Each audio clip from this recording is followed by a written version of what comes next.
Graça, misericórdia e paz da parte de nosso Senhor e Salvador Jesus Cristo. Amém? Amém. Hoje nós vamos ler um texto que está na Epístola aos Gálatas, capítulo 5. Vamos ler daqui 2 versículos, versículo 1 e o versículo 13, se preferir apenas escute. Diz assim a palavra do Senhor: foi para a liberdade que Cristo nos libertou.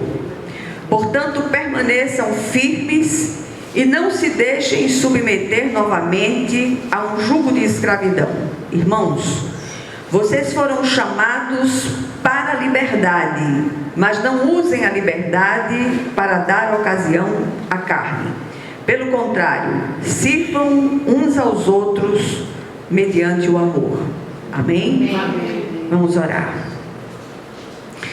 Senhor, nosso Deus e nosso Pai Celestial, clamamos a Ti, Senhor, confiados no poder que há no sangue de Jesus. Rogamos que o Senhor venha abrir os nossos olhos espirituais para que possamos compreender aquilo que o Senhor deseja ministrar a cada um de nós nesse encontro pessoal que o Senhor marcou com cada um no dia de hoje.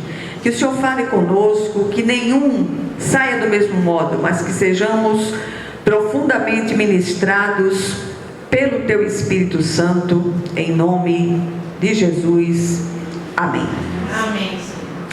Meus amados, a mensagem de hoje é um brado do céu para que tenhamos cuidado para não atender aos apelos da carne. Há 3 inimigos do cristão que trabalham em conjunto, trabalham associados: o mundo, o diabo e a carne. Qual o pior dos 3? A carne. Os outros 2 trabalham sob demanda da carne. Eles providenciam aquilo que a carne deseja. O diabo não tem poder criativo nem criador. Por que ele fica ao derredor? É ele em pessoa? Claro que não, porque ele não tem onipresença. Ele designa uma figura infernal daquela para ficar ao derredor, à espreita, para ouvir aquilo que a carne clama, o clamor da carne. E ele se encarrega de fazer com que o mundo providencie aquilo pelo qual a carne está clamando. A liberdade em Cristo, ela não é libertinagem, mas um andar segundo o padrão do Senhor, não de homens. No contexto que lemos, o apóstolo Paulo confronta seus leitores na região da Galácia, que estavam se deixando levar pela ação dos judaizantes naqueles dias. Eles queriam obrigar os gentios a se circuncidarem para só então se tornarem cristãos.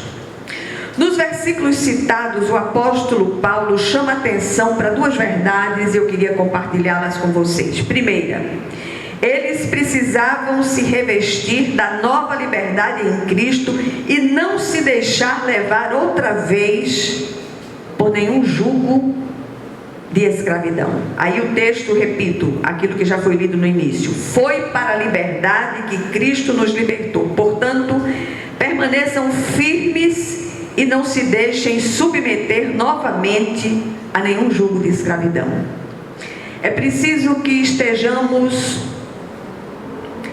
atentos. E eu me lembrei de um velho presbítero que ele dizia que o coisa ruim, ele tem uma qualidade.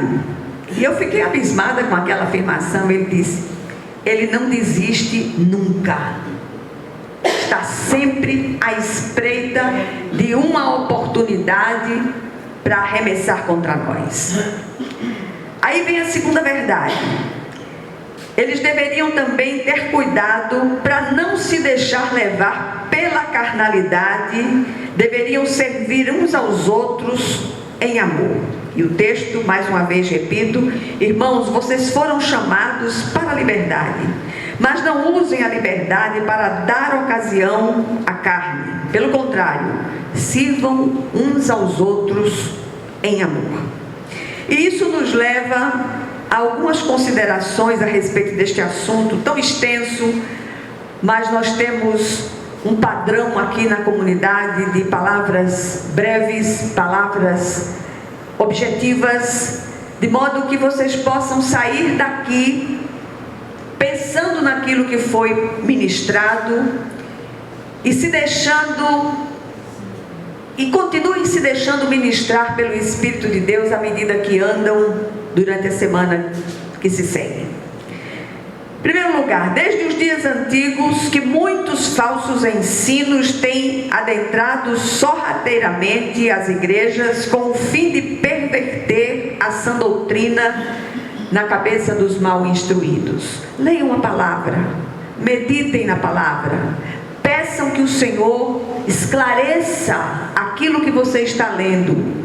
Muitas vezes nós vemos hoje uma tentativa de distorcer textos bíblicos para respaldar determinadas inclinações.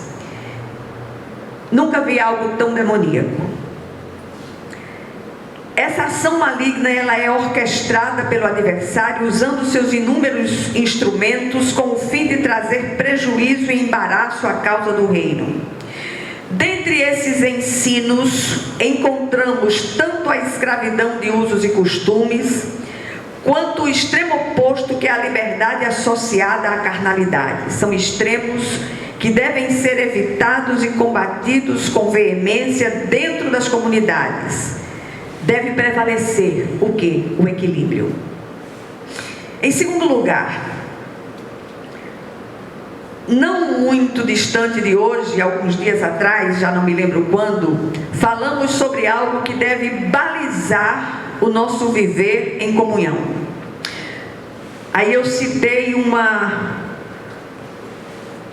frase, uma citação de um pensador cristão, que para variar já não me lembro mais o nome, que diz o seguinte: precisamos ter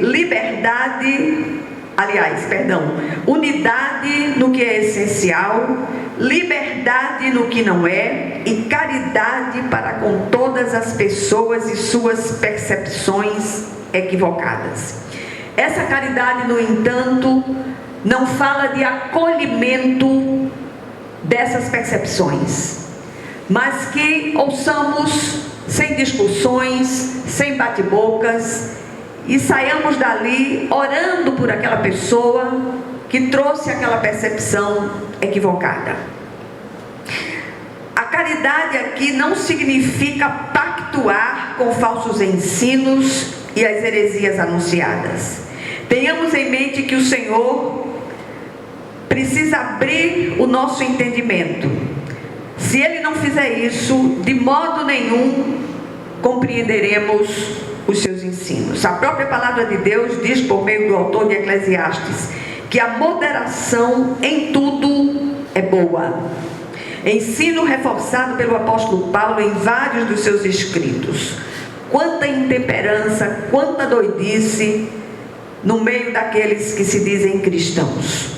Em terceiro lugar, eu tenho ouvido muitas pessoas que, apesar de terem sido alcançadas visivelmente pela graça salvadora do Cristo, ainda permanecem miseravelmente infelizes. Elas vivem subjugadas por doutrinas manipuladas dolosamente pelos que querem aprisionar suas almas para si. Isso é sério demais. Novamente chamo a atenção para a prudência dos crentes bereanos. Eles iam checar tudo o que ouviam nas pregações para ver se as coisas se passavam realmente daquela forma. Coisas espirituais se discernem espiritualmente. Prudência, minha gente. Nunca foi tão necessário que exercitemos a prudência, sobretudo em relação às coisas espirituais. Nunca vi tanta invencionice, tanta doidice no meio daqueles que se dizem cristãos. O que é que essa brevíssima mensagem nos deixa como aprendizado no dia de hoje. Em primeiro lugar, há os que transformam em libertinagem a graça de Deus. Com relação a esses de Judas, claro, não Iscariotes, mas Judas, o meu irmão de Jesus, em sua epístola: pois certos homens, cuja condenação já estava sentenciada há muito tempo, infiltraram-se dissimuladamente no meio de vocês. Estes são ímpios e transformam a graça de nosso Deus em libertinagem e negam Jesus Cristo, nosso único, soberano e Senhor.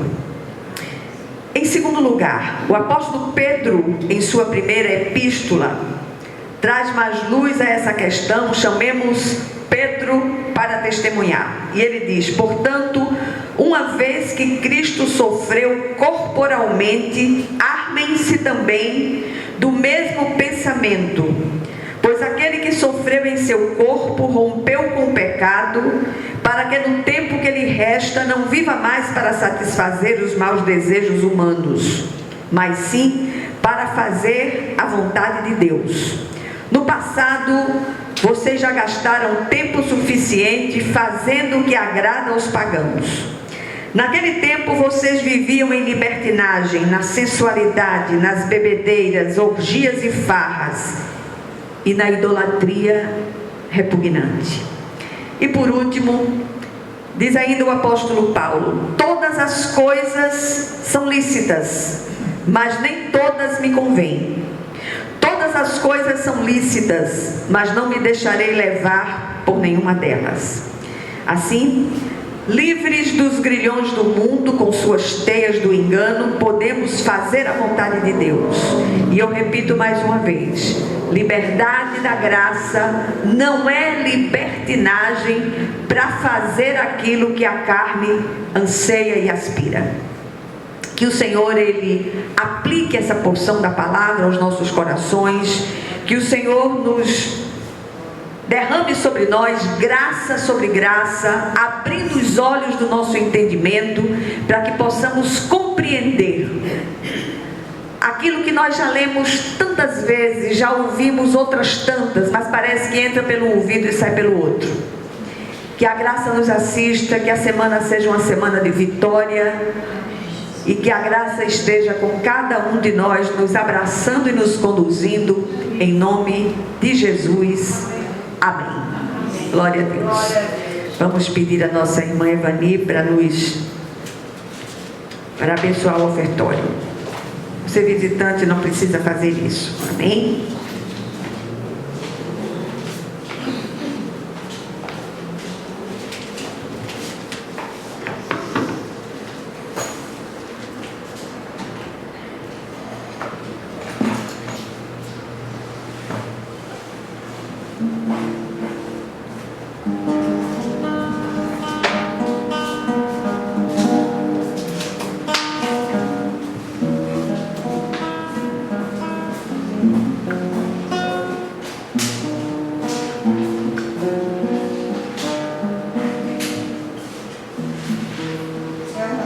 Nosso Pai amado, nós queremos te agradecer, Senhor, pelas bênçãos recebidas neste dia. Queremos te agradecer pela tua mensagem e também queremos te agradecer agora pelos dias de ofertas,